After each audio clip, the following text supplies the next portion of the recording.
এটা হচ্ছে আমার আকাঙ্ক্ষা। আমার বয়স হয়ে গেছে, আমি রাজনীতিতে অনেকদিন আপনাদের সঙ্গে সামনে থেকেছি, অনেক আলোচনা সমালোচনা বিভিন্নভাবে হচ্ছে, কিন্তু আমার কাছে ফাইনালি যেটা মনে হয়েছে যে সেখানেই বোধহয় বাংলাদেশের সমস্ত ভবিষ্যৎটা লুকিয়ে আছে। গ্রামে গেলে দেখবেন গ্রামের রাস্তার পাশে একটা বাজারের পাশে ছোট একটা ঘুমটি ঘর বলি আমরা, চায়ের দোকান থাকে। সেই ঘুমটি চায়ের দোকানে আপনার লাল চা কেউ চিনি দিয়ে খান, কেউ দুধ দিয়ে খান, বলে দেয় আবার এই একটু মালাই মেরে দিও। তো ওই দোকানটা থেকে দেখবেন দুটো ভাগ হয়ে আছে, দুটো বেঞ্চ আছে।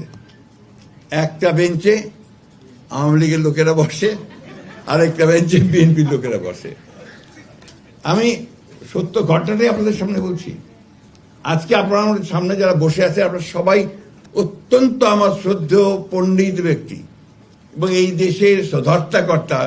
আপনার সমস্ত নীতি নির্ধারণ আপনারা করেন, আপনারা সেই নীতি নির্ধারণে সব সহযোগিতা করেন। আমার সামনে অনেক সফল ব্যবসায়ীরা আছেন যারা এই দেশে ব্যবসা করে দেশকে মাফ করবেন অনেক ওপরে টেনে তুলে নিয়ে যাচ্ছেন। কিন্তু যে মানুষগুলো ওই গ্রামে একেবারে রোদ্রে ঘামে ভিজে কষ্ট করে যে ফসলগুলো ফলাচ্ছে, কাজ করছে, যে শ্রমিকটি মহিলাটি মেয়েটি সেই আপনার সেই গার্মেন্টসের ফ্যাক্টরিতে গিয়ে মাত্র 15,000 টাকার বেতনে যে কাজ করছে, তাদের কথা আমরা খুব বেশি চিন্তা করি না।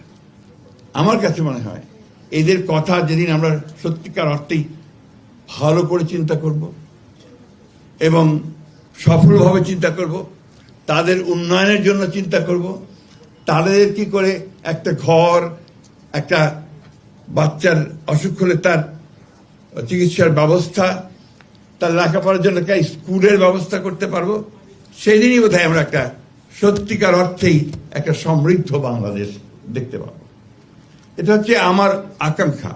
আমার বয়স হয়ে গেছে, আমি রাজনীতিতে অনেকদিন আপনাদের সঙ্গে সামনে থেকেছি, অনেক আলোচনা সমালোচনা বিভিন্নভাবে হচ্ছে, কিন্তু আমার কাছে ফাইনালি যেটা মনে হয়েছে যে সেখানেই বোধহয় বাংলাদেশের সমস্ত ভবিষ্যৎটা লুকিয়ে আছে, সমস্ত ভবিষ্যৎটা।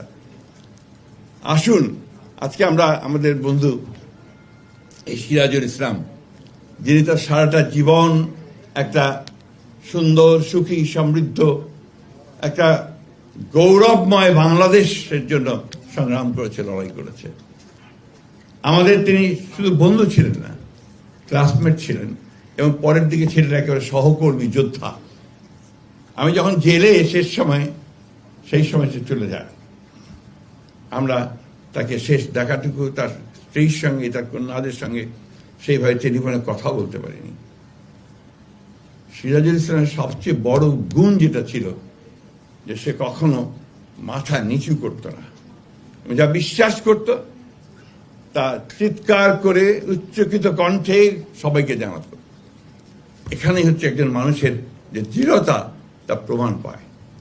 সরকারি কর্মকর্তা ছিল, অনেকে বলতে এই বলো না ক্ষতি হবে, ভাবি বসে আছেন সামনে, জানেন খুব ভালো করে, কিন্তু সে বলতে না, আমার কথা আমাকে বলতেই হবে।